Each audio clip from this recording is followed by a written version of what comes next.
En ce moment précis, l'atmosphère est favorable. Quiconque veut se positionner doit comprendre qu'il peut toujours modifier le cours des choses par des sacrifices. Parce que nous avons 2 ans ouverts, 2020 à 2022, où le Seigneur invite à ses pieds les acteurs politiques de la Côte d'Ivoire qui veulent influencer. Je ne parle pas d'abord du siège même politique, mais qui veulent influencer, qui veulent remonter, de venir au sacrifice. Pourquoi le sacrifice? Le jeu de la politique, c'est parti au pouvoir, opposition. L'opposition doit revendiquer, mais a besoin de la rue pour revendiquer, pour faire des réclamations.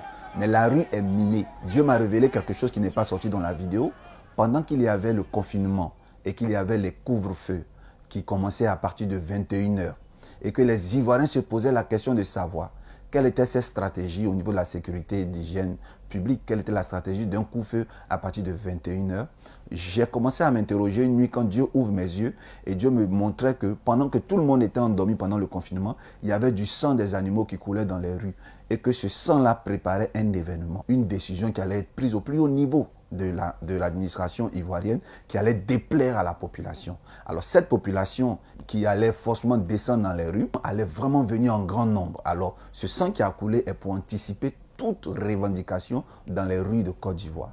Je dis que quiconque se lève pour aller dans les rues pour revendiquer ne pourra pas tenir une demi-journée dans les rues. Et spirituellement, c'est lourd.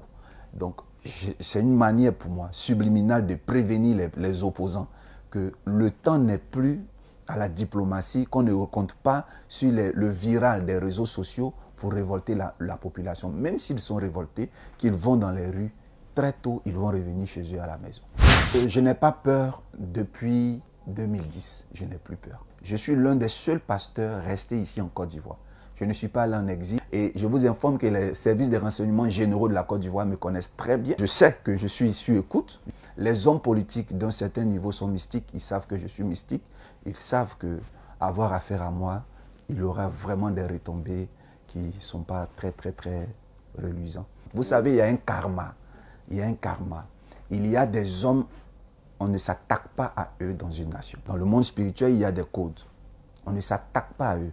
On peut déjouer leurs plans, on peut déjouer leurs paroles, on peut les priver de parler, mais on ne peut pas s'attaquer à l'intégrité de leur corps. Il est écrit dans la parole de Dieu, ne touchez pas à mes oins.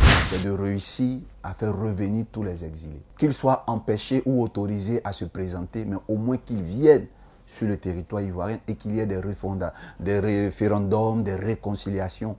Et je crois que c'est ce qui, sinon, si cela n'est pas fait, le nuage restera noir durant même le règne du prochain président de la République. Alors, le président Bédié va gagner les élections exactement dans le même schéma présenté comme celui de Babo. Donc, on va entendre qu'il a gagné, mais c'est encore Alassane qui va régner. Ça, c'est l'exclusivité pour le plateau. C'est-à-dire, le détail est que les tendances seront en faveur du PDCI, mais finalement, c'est le président Alassane qui va régner une fois encore, qui va gagner une fois encore. Il y aura 2 types d'élections en Côte d'Ivoire. L'élection dont je parle en ce moment, c'est l'élection de 2020, du 31 2020. Cette élection, il y aura des embrouilles, sera décalée légèrement de soit entre 72 heures et plus. Le président Babo n'est pas parmi les candidats, ni Soro Guillaume parmi les candidats, ni Blé Goudé. C'est une élection qui va se faire sans eux. Les seuls candidats qui vont peser très lourd seront Bédié et Ouattara. J'ai parlé de 2 élections parce que, comme je l'ai dit, dès qu'ils montent au pouvoir, ça sera très trouble jusqu'à ce que, je ne sais pas, et puis il y aura de nouvelles élections organisées avec tout le monde.